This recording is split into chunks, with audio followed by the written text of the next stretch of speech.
at the beginning, we show them how 3 or 4 hops graph query can be faster than most graph database on the market. Welcome to episode 34 of It's About Data. This time we're joined by Weimo Liu, CEO of PuppyGraph, to discuss bringing graphs to the data lakehouse. Well, hello there. Thank you, Weimo, for joining us. We have as our special guest today, Weimo Liu. You are the founder and CEO of PuppyGraph. As I understand it, you are a new graph data engine, not a graph database. And we actually first got in touch right after, in the wake of of Neo4j's Analyst Summit, their Graph Summit, the other week, that was held in Times Square in New York. And I did put a shout out to you in the comment because essentially what we see in the graph space is kind of a vast winnowing out, kind of a last man standing sort of thing. And I said, well, there's an exception to the rule, which is we've had some open source upstarts, such as PuppyGraph. So Weimo, can you, would like to start off is if you can introduce yourself, introduce your company, and tell us how that, what is, how you're differentiating, what's different about PuppyGraph. Cool. Yeah. Thank you so much for the opportunity, Tony and Matt. It's a great honor for me to join your talk. And let me talk. First, let me make a self-introduction.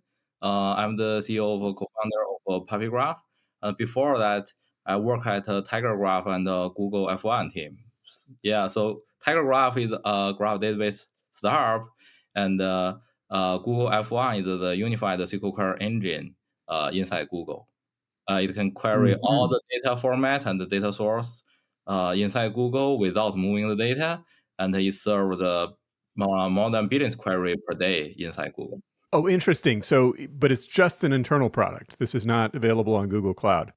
Yeah, it's just an internal product. Since a lot of data source and data format, and we are the unified SQL query engine, and every team talk with us, and we do the integration.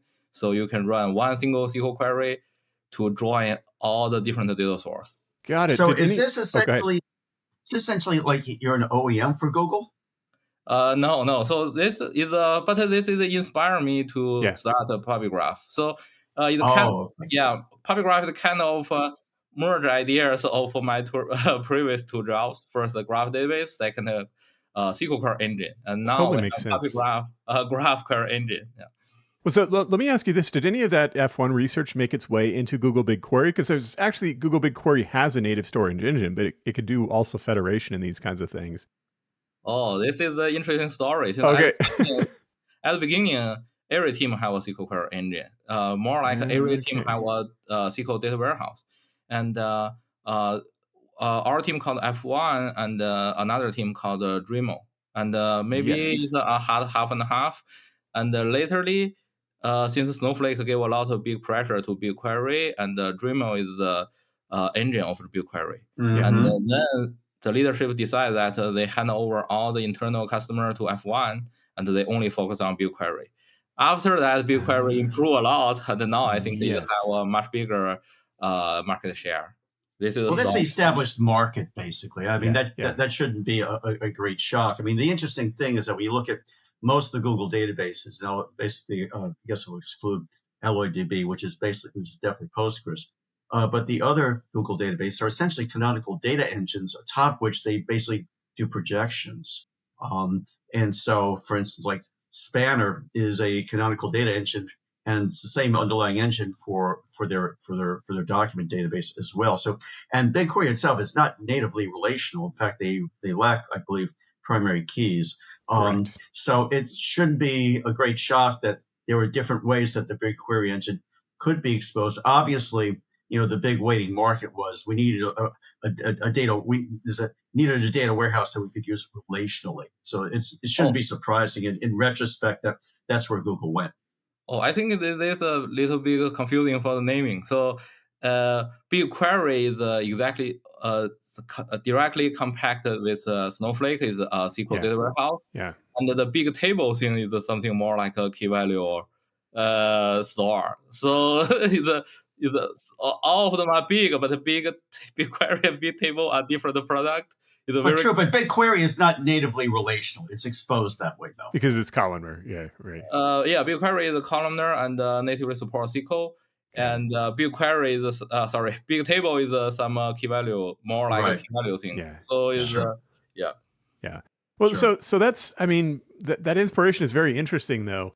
And when you came to market with to use one, there are multiple industry terms. I don't know if you use the term data federation, but data federation, that term has been around for a while, but I don't think anyone was doing graph database data federation before you were doing it. Is that correct? Yes, yes. I talk with a lot of friends. I think they tried before, but it's Yeah. because based on other engines, so the performance is not good. Like Yeah.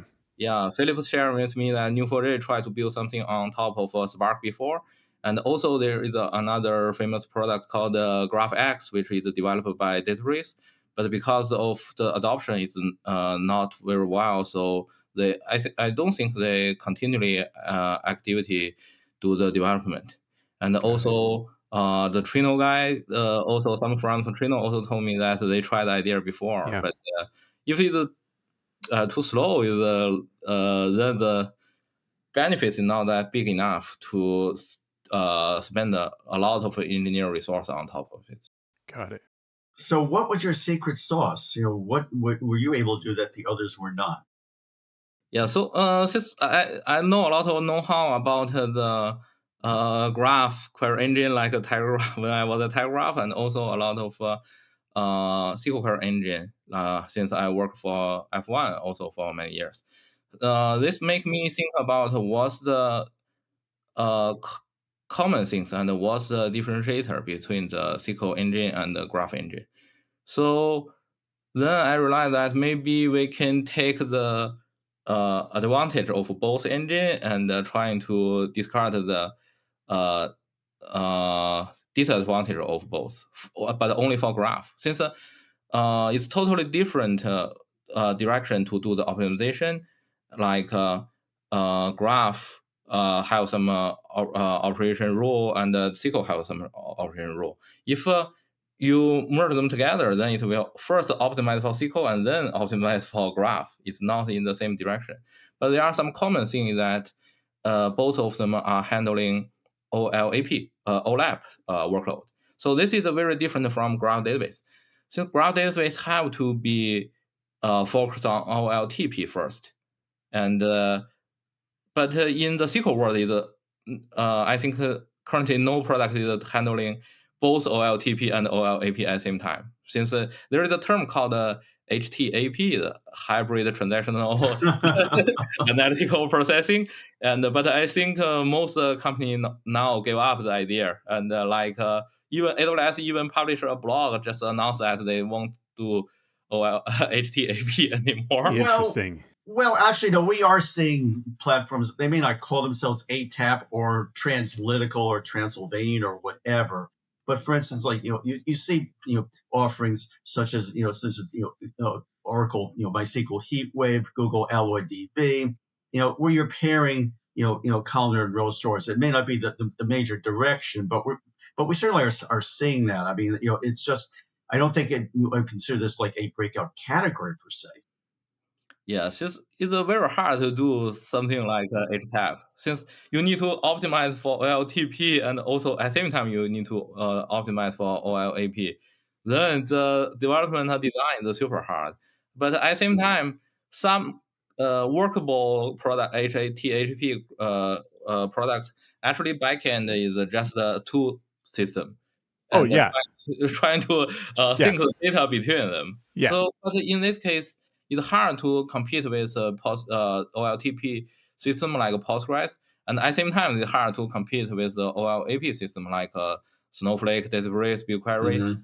Mhm. Since both direction have very good product. And if you want to do both, you need to at least double the engineer resource. And it's not a very realistic roadmap for most company.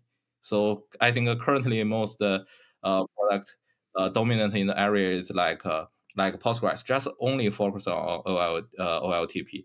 and a bunch of vendors is contributing code to the open source repository like AWS and also Azure. They write a lot of code to PostgreSQL. And at the same time, for the OLAP one, definitely Snowflake and Databricks stock is growing, growing and growing, and they have more and more resource to make the OLAP system more performance, more scalable, and also more stable. Yeah, so I think that each product is a very hard product. So uh, if you distract with two direction, it's very hard to compete with the best ones in the specific domain. Yeah. It totally makes sense. What was the moment for you when you decided, hey, there are not enough OLAP graph databases and we should really do this, but we should do it as a federation tool instead of doing it with native storage? Like, you had this background experience that related, but like, what was the moment when you're like, I'm going to start working on this as a project, and then found a company? Yeah, this is because since when I was a typographer, I think about the problem, and some of engineers we suggest to the leadership together that we shouldn't compete with Neo4j, and Mhm. make the small either make the small market even worse. Like if the graph is not widely adopted, it's not because the graph itself, it's because that the ecosystem is not strong enough. Like Neo4j spent many years on Cipher and also the OLTP system, and if we just reproduce it, it just compete every single use case, and it doesn't make sense. And also, uh, I think Telegraph is good at OLAP, but because it's Mhm. at the same time you need to make sure that the ACID and transactional update things it actually affect the design of the system itself. But because the leadership, when they talk with a customer, every customer talk with us, ask whether you guys support ACID, and then the leadership just came back and tell us, oh, please do this project. But to be honest, I don't think it's a reasonable decision. It require a Mhm. lot of engineer resource. It's not a startup can afford. Yeah, so then I rethink about the problem, and then I see some story in SQL world like the Trino story, and also the iceberg story. And the iceberg team are good friends of us. And when they started left Netflix, we also started a project, and we work with them closely. And at the beginning, we show them how 3 or 4 hops graph query can be faster than most graph database on the market. Since Iceberg is column based, and we can leverage a lot of column vectorization evaluation, and also some fancy index for the analytical workload. Uh, and usually, if you match some hop node, and the 3 hops or 4 hops is already more like an OLAP query rather than the transactional ones. So this is how we uh, think about it. And also another reason is that when I was a telegraph, I we met a lot of problem when loading the data into Mm. graph database. And also, I talk with the friends in the community. Every company has similar problem. And like in the SQL world, even some very big companies just do the data ETL, like Filetrain and some others. And but for graph database, because no no data ETL company is doing good integration for graph database. Every graph Mm. database need to do by themselves. Right. So a very small team cannot compete with a very big company with a lot of resource. Right. And It's really interesting to base, and of course, one of the things that you folks promote is that, you don't have to do any ETL, you don't have to do any Mm-hmm. data transformation. I'm actually wondering though, because the thing is that, I'll give an example, like Oracle with their duality, the data is loaded, in this case, in a canonical, relational format, but then, on the fly, it's essentially, surfaced as a graph view. Um, and I'm wondering, how does your approach really differ from that? And two, um, isn't sort of, to say that you don't do any type of, transformation, isn't that a little bit deceptive? I mean, in other words, what you're doing is, as I understand it, and correct me if I'm wrong, instead of doing transformation on load, you're doing transformation basically on read.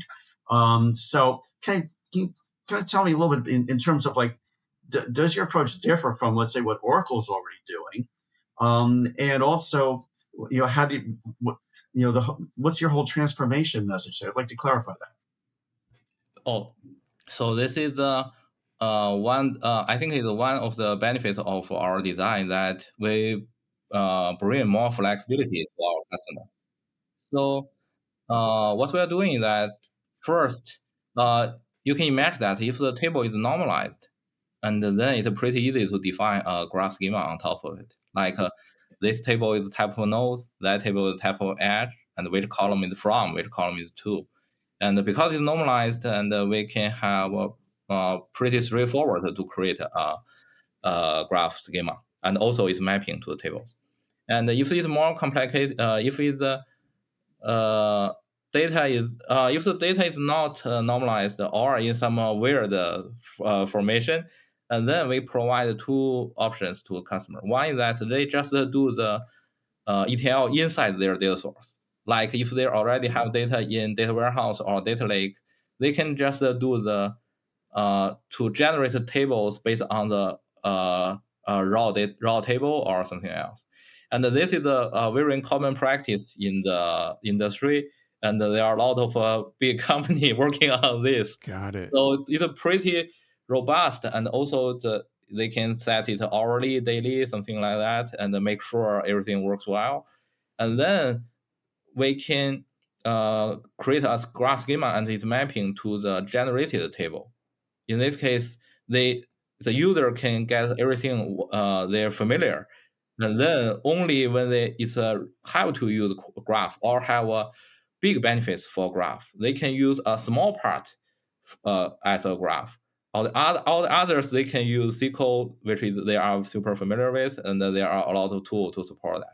And another thing that we also provide some more complicated mapping, and then we will handle the complexity in our engine. So it depends on how users think about this problem. And of course, for different use case, we will have a different recommendation. And this is also happened for query language, since most people familiar with SQL, and if it's a graph database, once they load the data into graph database, they can no longer use SQL. It's a big problem.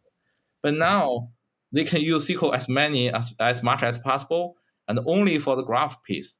And they can have some maybe temp table or material view, run some graph query, and the result write back to the data source as a table as well. And then they can literally use SQL Query Engine, or they can use Spark and other tools. So it's pretty easy to build a data pipeline, and at the same time, they can minimize the usage of a graph query. This is our philosophy to make the onboard cost and also onboard cost low, and also make the onboard easier. Makes sense. So what are, you talked about use cases. When you go to a customer, you still believe strongly in SQL, and that is very useful for a lot of core analytics. So what's a typical use case for you? How do you convince the customer, hey, you have all this data, it's normalized, it's structured, it's in BigQuery, Snowflake, whatever, but you need us to do X? What kinds of use cases are the best pitches to customers? Yeah, I think there are some typical use cases for graph, and like anti-fraud, and also anti-money laundering, and also cybersecurity, and also supply chain. So, but the different thing is that we more focus on the only for the data analytic, like find all the vulnerability related to something and attack path in the logs. In this case, because they store logs just in data lake, and the cost is very low, and then we can directly run query on top of it. And also, we're trying to reach the sub-second performance for a lot of complex query. Then they can use it in dashboard. This is very important. And for some multi-hops joins, like 7 or 8 joins, and then if the graph is pretty clear, not only the performance, but at the same time, the query script is easier to read. Got it. People can maintain the script rather than write hundreds of lines query. Yeah.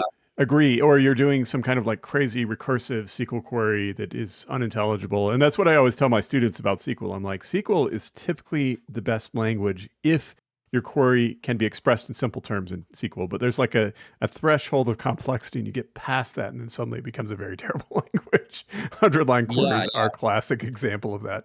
No, this is fantastic. I yeah, mean, I really hope that you guys drive the uptake of graph databases in this way, because I think one of the big barriers, I first found out about Neo4j probably in 2015, and every data scientist wanted to use it, but no one could really justify it, and the onboarding was so complicated. And so this is pretty awesome to have a product where you just connect to an existing database, learn a hopefully fairly simple query language, and then you're off to the races with graphs. That's really cool. Well, thank you, Weimo. We appreciate having you on. Appreciate you taking the time. Looking forward to seeing you at Data Day Texas, and probably before that too. Any closing thoughts, Tony, before we close out here? Oh, I think what we've done really is open the conversation. Yeah, agree. So anyway, look forward to seeing you, in Austin. yeah. Thank you so much. Great Okay, honor for me thanks. today. Yeah. Okay, Thank bye you. bye. Thank you.